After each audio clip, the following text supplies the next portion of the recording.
എല്ലാവർക്കും എൻ്റെ YouTube channel Sheeba's ജീവിതത്തിലേക്ക് സ്വാഗതം. ഇന്ന് ഞാൻ മധുരപ്രിയർക്ക് വേണ്ടിയിട്ടുള്ള നല്ലൊരു ജിലേബിയാണ് തയ്യാറാക്കുന്നത്. വളരെ ടേസ്റ്റിയും ക്രഞ്ചിയുമായിട്ടുള്ളൊരു ജിലേബിയാണ് ഞാൻ ഇന്ന് തയ്യാറാക്കുന്നത്. ഇതിൽ നമ്മൾ ഉഴുന്ന്, അതുപോലെ തന്നെ അരിമാവ്, കോൺഫ്ലോർ, പഞ്ചസാരപ്പാനിയൊക്കെ ഉപയോഗിച്ചാണ് ഇത് തയ്യാറാക്കുന്നത്. ഇതിൻ്റെ പഞ്ചസാരപ്പാനിയുടെ ആ ഒരു മൂപ്പ്, കോൺഫ്ലോറിൻ്റെ അളവ് അതൊക്കെ കറക്റ്റായിട്ട് വന്നാൽ മാത്രമേ ഉള്ളൂ നമുക്ക് ക്രഞ്ചി ആയിട്ടുള്ള ജിലേബി ഉണ്ടാക്കാൻ പറ്റുള്ളൂ. ബേക്കറിയിൽ നിന്ന് വാങ്ങുന്നതിൽ നല്ല ടേസ്റ്റി ആയിട്ട് ക്രഞ്ചി ആയിട്ടുള്ള ജിലേബി നമുക്ക് വീട്ടിൽ തന്നെ കുട്ടികൾക്കൊക്കെ ഉണ്ടാക്കി കൊടുക്കാനും പറ്റും. അപ്പോൾ എങ്ങനെയാണ് ടേസ്റ്റി ആയിട്ടുള്ള ഈ ഒരു ജിലേബി തയ്യാറാക്കുന്നതെന്ന് നമുക്ക് കണ്ടു നോക്കാം. എല്ലാവരും ട്രൈ ചെയ്ത് നോക്കിയിട്ട് വിലയേറിയ അഭിപ്രായങ്ങളൊക്കെ അറിയിക്കാൻ മറക്കരുത്. അപ്പോൾ നമുക്ക് പെട്ടെന്ന് പോയിട്ട് ക്രഞ്ചി ടേസ്റ്റി ജിലേബി തയ്യാറാക്കാം. സ്വാദിഷ്ടമായ ജിലേബി തയ്യാറാക്കുന്നതിന് ഉഴുന്നുപരിപ്പാണ് ഞാനിവിടെ ഉപയോഗിക്കുന്നത്. മൈദ വെച്ചും ജിലേബി നമുക്ക് ഇൻസ്റ്റൻ്റ് ആയിട്ടൊക്കെ ഉണ്ടാക്കാൻ പറ്റും. ഉഴുന്നുപരിപ്പ് വെച്ചാണ് ശരിക്കും ഒത്തൻറ്റിക് രീതിയിൽ തന്നെ നമ്മൾ ജിലേബി ഉണ്ടാക്കുന്നത്. ഇതൊരു 3-4 മണിക്കൂർ കുതിർത്ത് വയ്ക്കണം. അതിനുശേഷമാണ് നമ്മളിത് ഉണ്ടാക്കാനായിട്ട് അരച്ചെടുക്കുന്നത്. ഇനി നമുക്കിതൊരു മിക്സി ജാറിലേക്ക് അരച്ചെടുക്കാം. വെള്ളം കുറച്ച് മാത്രമേ ഒഴിക്കാവുള്ളൂ. ഒരുപാട് ഒഴിച്ചു കഴിഞ്ഞാൽ ജിലേബി ശരിയാവത്തില്ല. ഏറ്റവും കുറച്ച് ഒഴിക്കുക. എന്നിട്ട് അരച്ച് നോക്കുക. അരയുന്നില്ലെങ്കിൽ വീണ്ടും കുറച്ചുകൂടി ഒഴിക്കുക. അങ്ങനെ ടേബിൾ സ്പൂൺ കണക്കിന് മാത്രം ഒഴിച്ചൊഴിച്ച് കൊടുത്ത് അരച്ചെടുക്കുക. അപ്പോൾ ഇതുപോലെ അരച്ചിട്ടുണ്ട്. ഇച്ചിരി കൂടി അരയാനുണ്ട്. അപ്പോൾ ഞാനൊരു ഇത്തിരി വെള്ളം കൂടി ഒഴിക്കുകയാണ്. പിന്നെ നമുക്കൊരു സ്വല്പം ഉപ്പും കൂടി ഇടാം. 1/4 ടീസ്പൂൺ പോലും വേണ്ട. മധുരമുള്ളതിനൊക്കെ ഒരിച്ചിരി ഉപ്പിടുന്നത് നല്ലതാണ്. 1/4 സ്പൂണിൻ്റെ പകുതി മതി. അപ്പോൾ ഇതുപോലെ അരച്ചെടുത്തിട്ടുണ്ട്. 2 ട്രിപ്പ് അരയ്ക്കാനുള്ള ഉഴുന്നുണ്ടായിരുന്നു. അപ്പോൾ 2 ട്രിപ്പ് ഞാൻ അരച്ചെടുത്തിട്ടുണ്ട്. അളവെല്ലാം കറക്റ്റായിട്ട് ഞാൻ ഡിസ്ക്രിപ്ഷൻ ബോക്സിൽ കൊടുത്തേക്കാം. ഇതിപ്പോൾ ഒരു 400 ഗ്രാമിൻ്റെയാണ് ഞാൻ ഉണ്ടാക്കുന്നത്. ഇത്രയും എടുത്തു കഴിയുമ്പോൾ തന്നെ ഒരു 50-ന് മേലെ ജിലേബി ഉണ്ടാക്കാൻ പറ്റും. അപ്പോൾ നിങ്ങൾ ആദ്യമേ ഉണ്ടാക്കുമ്പോൾ കുറഞ്ഞ അളവിൽ ഉണ്ടാക്കുക. എന്നിട്ട് പിന്നീട് നമുക്ക് കൂടുതൽ അളവിൽ ഉണ്ടാക്കിയാൽ മതി. ഇതിലേക്ക് ഞാനൊരു 4 ടേബിൾ സ്പൂൺ കോൺഫ്ലോറും 3 ടേബിൾ സ്പൂൺ അരിപ്പൊടിയും കൂടി ചേർക്കുന്നുണ്ട്. കോൺഫ്ലോറൊക്കെ ചേർക്കുമ്പോഴാണ് ഇതിന് നല്ലൊരു ക്രഞ്ചിനെസ് കിട്ടുന്നത്. ക്രിസ്പി ആയിട്ടിരിക്കണമെങ്കിൽ കോൺഫ്ലോർ ചേർക്കണം. പിന്നെ അരിപ്പൊടി ഇടുമ്പോഴും ആ ക്രിസ്പിനെസ് കിട്ടാനായിട്ട് സഹായിക്കും. ഉഴുന്ന് തന്നെയാണെങ്കിൽ വളരെ സോഫ്റ്റ് ആയിട്ടുള്ള ജിലേബി ആയിരിക്കും. പിന്നെ ഉഴുന്നിൻ്റെ ഭയങ്കര ചുവയുമായിരിക്കും. അപ്പോൾ ഒരു അത്ര ടേസ്റ്റ് ഉണ്ടാവാറില്ല. ഇനി നമുക്ക് ഇതെല്ലാം കൂടി നല്ലവണ്ണം ഒന്ന് മിക്സ് ചെയ്തെടുക്കാം. മിക്സ് ചെയ്തതിന് ശേഷം ഞാൻ ഒരു ചെറിയ ബൗളിലേക്ക് കുറച്ച് മാവ് മാറ്റുന്നുണ്ട്. എന്നിട്ട് നമുക്ക് കുറച്ചൊരു ഫുഡ് കളർ ഇതിന് ആഡ് ചെയ്യണം. അതായത് ഓറഞ്ച് റെഡ് കളറാണ് നമ്മളുടെ ജിലേബിയുടെ കളറ്. അപ്പോൾ ആ ഒരു കളർ കുറച്ച് മാവിലേക്ക് ഒന്ന് കുഴച്ചിട്ട് പിന്നെ നമ്മളത് ഫുൾ മാവിലേക്ക് ഒഴിക്കുകയാണെങ്കിൽ പെട്ടെന്ന് എല്ലായിടത്തും മിക്സ് ആകും. പൗഡേർഡ് കളറായാലും മതി. ഇപ്പോൾ എല്ലായിടത്തും കളറൊക്കെ യോജിച്ച് നമ്മുടെ ബാറ്റർ റെഡി ആയിട്ടുണ്ട്. ഇനി നമുക്ക് ജിലേബി മുക്കാനുള്ള ആ ഒരു പഞ്ചസാര പാനി റെഡിയാക്കണം. അതിനായിട്ട് ഒരു പാൻ എടുത്തിട്ട് അതിലേക്ക് ഞാൻ പഞ്ചസാരയും വെള്ളവും കൂടി ഒഴിക്കുന്നുണ്ട്. ഒരു 3.5 കപ്പ് പഞ്ചസാര എടുത്തു. അതിന് ഞാനൊരു 3 കപ്പ് വെള്ളവും കൂടി ഒഴിച്ചിട്ടാണ് പാനിയാക്കുന്നത്. ഒരു നൂൽ പരുവമൊന്നും ആവണ്ട. ഒരു സ്റ്റിക്കി എഫക്റ്റ് വരും. നല്ലവണ്ണം ഇങ്ങനെ ഒട്ടുന്ന ഒരു പരുവം വരെ ഇത് കുറുക്കിയെടുക്കണം.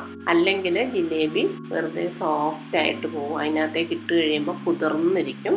അപ്പം അങ്ങനെ വരാതെ ജിലേബിയുടെ ആ ക്രിസ്പിനെസ് അങ്ങനെ തന്നെ നിൽക്കാൻ വേണ്ടിയിട്ട് നമ്മൾ ഈ ഒരു കറക്റ്റ് പാകത്തിന് വേണം നമ്മുടെ പഞ്ചസാരപ്പാനി എടുക്കാനായിട്ട്. ഇപ്പോൾ ഇതാ ഇതുപോലെ നല്ലവണ്ണം ഒട്ടുന്നുണ്ട്. അങ്ങനെ ഒട്ടുന്ന ഒരു പരുവമാണ് ഇതിൻ്റെ കറക്റ്റ് കൺസിസ്റ്റൻസി. ജിലേബിക്ക് നല്ല ഫ്ലേവർ കിട്ടാൻ വേണ്ടിയിട്ട് ഇതിലേക്ക് കുറച്ച് ഇൻഗ്രീഡിയൻസ് ചേർക്കണം. ആദ്യം തന്നെ 1 ടീസ്പൂൺ ഏലക്ക പൊടിച്ചത് ചേർക്കാം. ഏലക്കയുടെ ഫ്ലേവർ ഇഷ്ടമില്ലാത്തവർ ചേർക്കണ്ട. ഈ ജിലേബിക്ക് കടയിൽ നിന്നൊക്കെ വാങ്ങുന്ന ആ ഒരു ഫ്ലേവർ കിട്ടാൻ റോസ് എസൻസ് ഒന്നും പറഞ്ഞ് വാങ്ങാൻ കിട്ടും. അത് ഒരു 3-4 ഡ്രോപ്പ് ഒഴിച്ചാൽ മതി. ഇല്ലാത്തവർ ഒഴിക്കണം എന്നില്ല. പിന്നെ നമുക്ക് കുറച്ചൊരു നാരങ്ങ നീരൊഴിക്കാം. നാരങ്ങ നീരൊഴിക്കുന്നത് എന്താണെന്ന് വെച്ചാൽ ഇത് തണുത്ത് കഴിയുമ്പോൾ ഈ പഞ്ചസാരപ്പാനി കട്ട കെട്ടി വരും. ക്രിസ്റ്റൽ പോലെ ആവും. അപ്പം നാരങ്ങ നീരൊഴിക്കുകയാണെങ്കിൽ അത് നമുക്ക് ഒഴിവാക്കാൻ പറ്റും. പിന്നെ ഫ്ലെയിമൊക്കെ ഓഫ് ചെയ്തു കുറച്ച് നെയ്യ് ഒഴിക്കാം. ലാസ്റ്റ് നെയ്യ് ഒഴിക്കുന്നതെന്ന് പറഞ്ഞാൽ ജിലേബിക്ക് നല്ലൊരു ടേസ്റ്റ് കിട്ടാൻ വേണ്ടിയിട്ടാണ്. ചിലരൊക്കെ നെയ്യിൽ ഈ ജിലേബി വറുത്തെടുക്കും. അങ്ങനെ വറുത്തെടുക്കുകയാണെങ്കിൽ വളരെ ടേസ്റ്റിയാണ്. ഇപ്പോൾ അതൊക്കെ ഭയങ്കര കോസ്റ്റ്ലിയാണ്. അതുകൊണ്ട് നമുക്ക് ഇതുപോലെ ഒരു 2 ടേബിൾ സ്പൂണോളം നെയ്യ് നമ്മൾ ഈ പാനിയിലോട്ട് ഇട്ട് കൊടുത്താൽ നല്ല ടേസ്റ്റ് ആയിരിക്കും ആ ജിലേബിക്ക്. പിന്നെ നമുക്ക് ആവശ്യമുണ്ടെങ്കിൽ ആ ഓറഞ്ച് റെഡ് കളർ ഈ പാനയിൽ ഇട്ട് കൊടുക്കാം.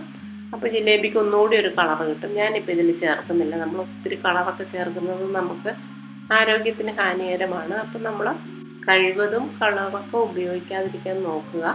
ഇപ്പം ഞാൻ ഇതിൽ വീഡിയോ ചെയ്യാൻ വേണ്ടി ഇതുപോലെ ഫുഡ് കളറൊക്കെ ആഡ് ചെയ്ത് ജിലേബി ഉണ്ടാക്കുന്നത്. അല്ലെങ്കിൽ നമുക്ക് ഈ ഉഴുന്ന് ബാറ്ററിനകത്തേക്ക് കളറിടാതെ പ്ലെയിൻ ആയിട്ട് നമുക്ക് ഉണ്ടാക്കാൻ പറ്റും.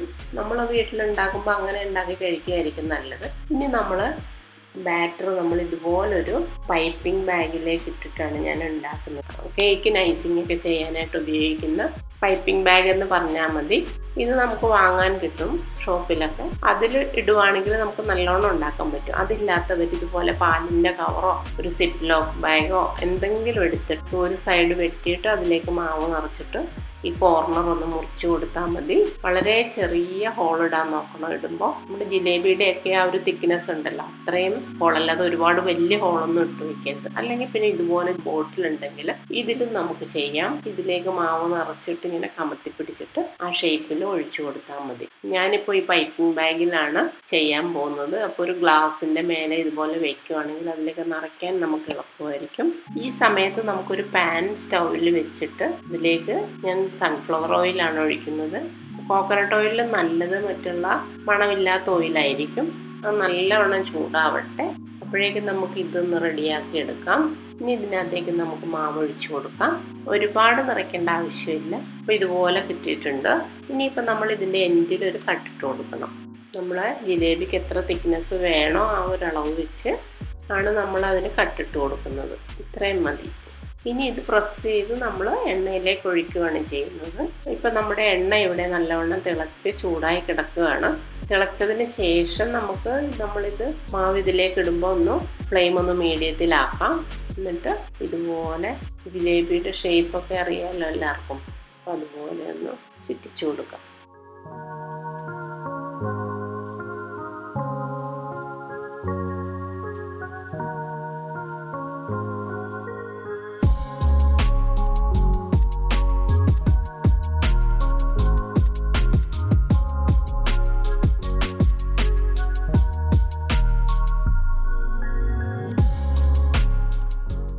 രണ്ടെണ്ണം ഇപ്പം ഞാൻ ഉണ്ടാക്കി വെച്ചിട്ടുണ്ട്.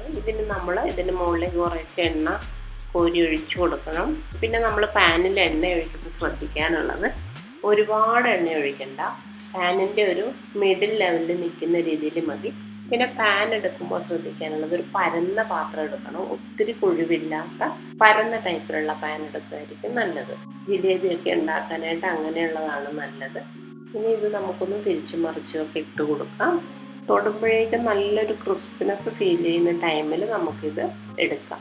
ഇനി നമ്മളത് പഞ്ചസാരപ്പാനിയിലേക്ക് ഡയറക്റ്റ് ഇടുകയാണ് ചെയ്യുന്നത്. പഞ്ചസാരപ്പാനിക്ക് ചൂട് വേണം. അതിനകത്തേക്ക് നമ്മൾ ജിലേബി ഇട്ട് കൊടുക്കുന്ന സമയത്ത് അതിന് സ്വല്പം ചൂട് വേണം. ഇല്ലെങ്കിൽ അത് കട്ടയായി പോകും. അപ്പം നമ്മൾ ഓരോ പ്രാവശ്യവും ഇടുമ്പോൾ ഒന്ന് ചൂടാക്കിയിട്ട് ഇടുവാണെങ്കിൽ നല്ലതായിരിക്കും. അപ്പോൾ ആ ജിലേബിയിലേക്ക് ഇത് പിടിക്കാനും ഒക്കെ എളുപ്പമാണ്. ഇപ്പോൾ ഒരു സെറ്റ് ഞാൻ ഇതുപോലെ ഇട്ടിട്ടുണ്ട്. ഇതിനി അടുത്ത സെറ്റ് റെഡിയായി വരുന്നത് വരെ ഈ പാനിയിൽ കിടക്കണം. അപ്പോൾ അടുത്തത് ഇടുന്ന സമയത്ത് ഇത് നമ്മൾ പാനിയിൽ നിന്നെടുത്ത് പ്ലേറ്റിലേക്ക് മാറ്റാം. അങ്ങനെ ഓരോ സെറ്റും ഉണ്ടാക്കുന്നത് വരെ അതിന് മുന്നേ ഉണ്ടാക്കിയത് പാനിയിൽ കിടക്കണം. അപ്പോൾ അത് കറക്റ്റായിട്ട് സോക്കായിട്ടുണ്ടാവും. അത്രയും നേരമൊക്കെ കിടന്നാൽ മതി. നമുക്ക് ആദ്യം സോക്ക് ചെയ്യാൻ വെച്ച ജിലേബിനി പാനിയിൽ നിന്ന് മാറ്റാം.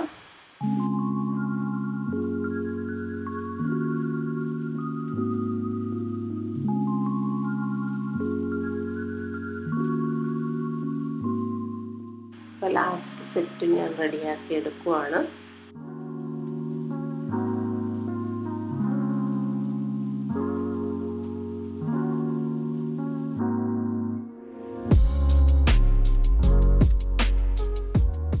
ജിലേബിയൊക്കെ ഉണ്ടാക്കിയിട്ട് ഒരു ദിവസം ഇരുന്നതിന് ശേഷം നമ്മൾ കഴിക്കണം. ഇതൊക്കെ ഫ്രിഡ്ജിലൊന്നും വെക്കേണ്ട കാര്യമില്ല, പുറത്ത് തന്നെ വെച്ചാൽ മതി. ഒരു ദിവസം ഇരുന്ന് കഴിഞ്ഞിട്ട് എടുത്ത് കഴിക്കുമ്പോൾ നല്ല ടേസ്റ്റായിട്ടുണ്ടാവും. അപ്പോൾ എല്ലാവരും ഒന്ന് ട്രൈ ചെയ്ത് നോക്കുക. നല്ല ടേസ്റ്റി ആയിട്ടുള്ള ജിലേബിയാണ്. ഞാനിതിൻ്റെ അളവൊക്കെ കറക്റ്റ് പറയുന്നത് പോലെ തന്നെ നിങ്ങൾ എടുക്കണം. അല്ലെങ്കിൽ ജിലേബി ശരിയായിട്ട് കിട്ടില്ല. പിന്നെ ഇതിൻ്റെ വെള്ളം ഒരുപാട് ആവാതിരിക്കാൻ പ്രത്യേകം ശ്രദ്ധിക്കണം. ഇഡ്ഡലിയുടെ ഒരു കൺസിസ്റ്റൻസി ഒന്നും വേണ്ട, അതിലും കുറച്ച് വെള്ളം മതി. ഉഴുന്നുവടയൊക്കെ ഉണ്ടാക്കുന്നതിൻ്റെ ആ ഒരു കൺസിസ്റ്റൻസിയൊക്കെയാണ് ഇതിന് വേണ്ടത്. അങ്ങനെ ഞാനിപ്പോൾ എല്ലാം തയ്യാറാക്കി എടുത്തിട്ടുണ്ട്.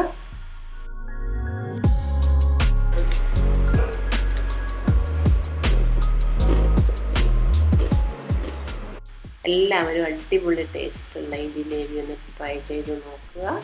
ഫീഡ്ബാക്സ് ഒക്കെ അറിയിക്കുക. അപ്പോൾ പുതിയ വീഡിയോസുമായിട്ട് നമുക്ക് വീണ്ടും കാണാം. Thank you.